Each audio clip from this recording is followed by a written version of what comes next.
의료 대란으로 대한민국이 위태롭습니다. 응급실 뺑뺑이로 2세 여아의 의식불명 소식에 이어서 어제는 국가유공자도 사망했다는 보도에 가슴이 아픕니다. 국민은 다칠까 조심하고 아플까 불안합니다. 특히 추석을 앞두고 어르신과 아이가 있는 가정의 걱정은 더합니다. 만시지탄이지만 정치권의 여야 의정 협의체 제안은 다행입니다. 여기에 대해 대통령실은 이미 내년도 대입 수시 모집이 시작되었기에 2025년도 정원 논의는 불가능하다고 선을 그었습니다.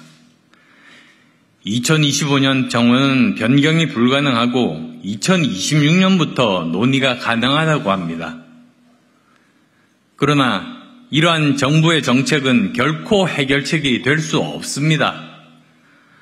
왜냐하면 내년에 의대 정원이 3,000명에서 1,500명이 더 늘면 의대 교수도 최소 50%를 더 뽑아야 하지 않겠습니까?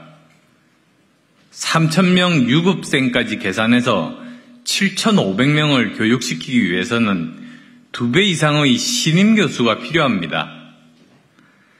강의실과 기자조도 늘리고 실습을 위해서 병원 병상도 늘려야 합니다. 그런 후 2026년부터 원점 논의하자는 것은 설득력이 없습니다.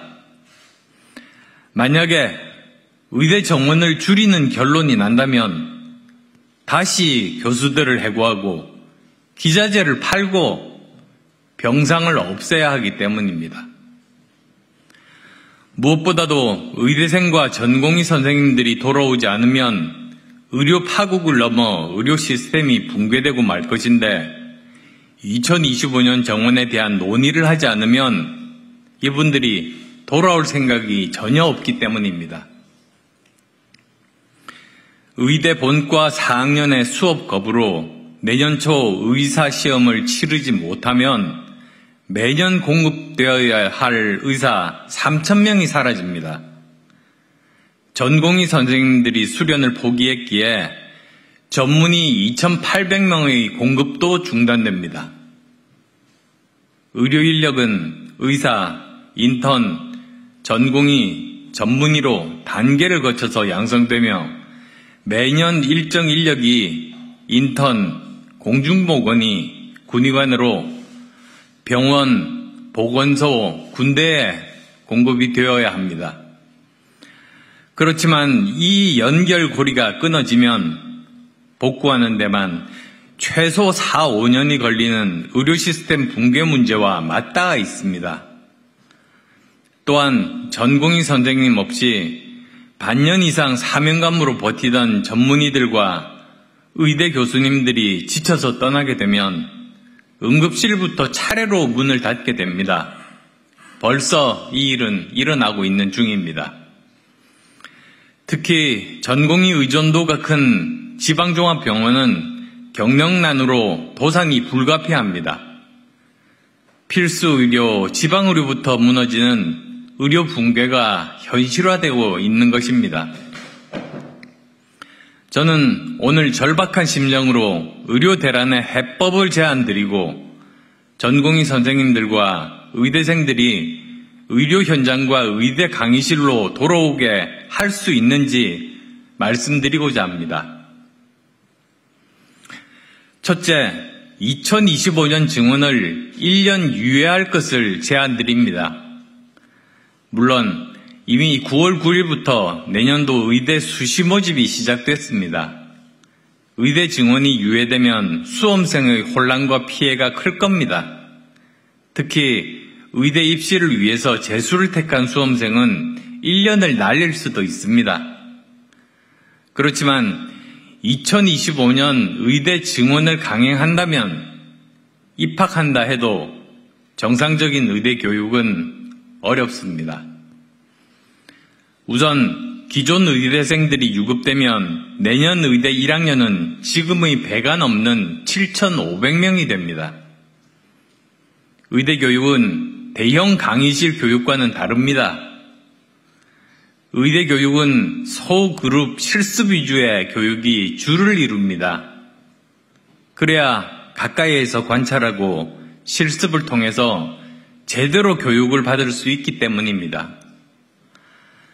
그런데 지금도 일부 의대는 교육 환경이 열악한 나머지 학생들 사이에서도 멀리서 구경만 하는 관광교육이라고 불리고 있습니다.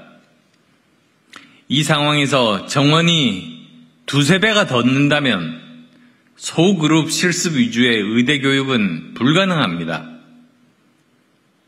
이렇게 아무리 의대 정원을 늘려도 제대로 교육을 받지 못한다면 의평원에서 자격 미달의 의대에 대해서 의사시험을 치지 못하게 하거나 시험을 치더라도 제대로 교육받지 못하는 상황에서는 의사시험을 통과하지 못해서 의사가 될 수 없습니다. 예를 들어 입학생을 1,500명을 증원을 했는데 졸업때 의사고시에서 1,500명이 탈락한다면 의사 수는 전혀 늘어나지 않습니다. 그러면 왜 이렇게 사회적인 혼란을 감수하고 증원하려 했는지 당장 말이 나올 겁니다. 대신에 인공지능, 반도체 등 첨단 산업 분야에서 일할 수 있었던 우수한 인재들만 낭비되는 결과를 초래할 겁니다. 거기에다 합격자들도 필수 의료를 기피하고 지방을 떠난다면 낮은 의료비에 세계적인 품질을 자랑하던 대한민국 의료 시스템은 무너지게 될 겁니다. 둘째, 의대 증원을 전제로 공론화위원회를 구성해서 과학적으로 증원 규모를 정할 것을 제안드립니다. 저는 지난 2월부터 의대 증원 1년 유예와 공론화위원회 구성을 주장했습니다만 지금부터라도 시작해야 합니다. 의료와 같은 국민 전체에게 영향을 미치는 거대한 시스템에 대한 개혁은 이해관계자들의 공감 속에서 꼼꼼하게 미래 계획을 수립해야만이 성공할 수 있습니다. 안정된 증원을 위해서는 반드시 꼼꼼한 준비가 필요한 법입니다. 의료계는 교수, 전공의, 의대생, 의사협회 등 다양한 구성원들이 있습니다. 그렇지만 이번 의료대란의 핵심은 바로 전공의와 의대생입니다. 대한민국 의료의 미래를 위해서 전공의와 의대생과 대화를 시작하기 위해서는 2025년 증원을 1년 유예하고 공론의 장을 열어서 치밀한 미래 계획을 세우는 것이 맞습니다. 지금 우리 대한민국은 큰 혼란과 의료 시스템 붕괴 위기에 직면해 있습니다. 2025년 의대 증원을 그대로 두면 의료 붕괴를 막을 수 없고, 그렇다고 의대 증원을 1년 유예하면 또 수험생의 피해가 막대합니다.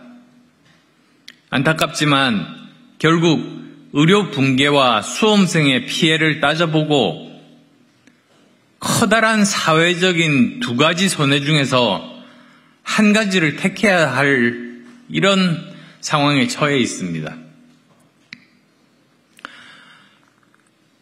제 결론을 말씀드리겠습니다. 국가의 존재 이유는 국민의 생명과 재산을 지키는 겁니다. 즉, 국민의 죽고 사는 문제, 그리고 국민의 먹고 사는 문제를 해결하는 것이 국가의 책무입니다. 둘 중에서 우선순위를 따진다면 죽고 사는 문제인 의료 시스템의 붕괴부터 막는 것이 순서 아니겠습니까? 시간이 지나면 전공의와 의대생들이 돌아오기는커녕 더 멀어질 뿐입니다. 의료 체계는 망가지고 국민의 생명과 건강은 위태로워질 겁니다. 눈앞으로 다가온 의료 붕괴를 막기 위해서 지금이라도 2025년도 증원 1년 유예를 결단하고 의사, 정부, 전문가 등이 참여하는 공론화위원회를 만들어야 합니다. 수험생들에 대해서는 다양한 구제 방법을 제시해서 피해를 최소화해야 할 겁니다. 국민 여러분의 이해를 부탁드리며 의료 대란 해결을 위해서 국정 최고 책임자인 윤석열 대통령님의 결단을 촉구합니다. 전공의 선생님들을 포함한 의료인 여러분들도 의료 대란의 최대의 피해자는 국민이며 이를 막기 위해서 최선을 다할 것을 다시 다짐해 주시기를 부탁드립니다. 감사합니다.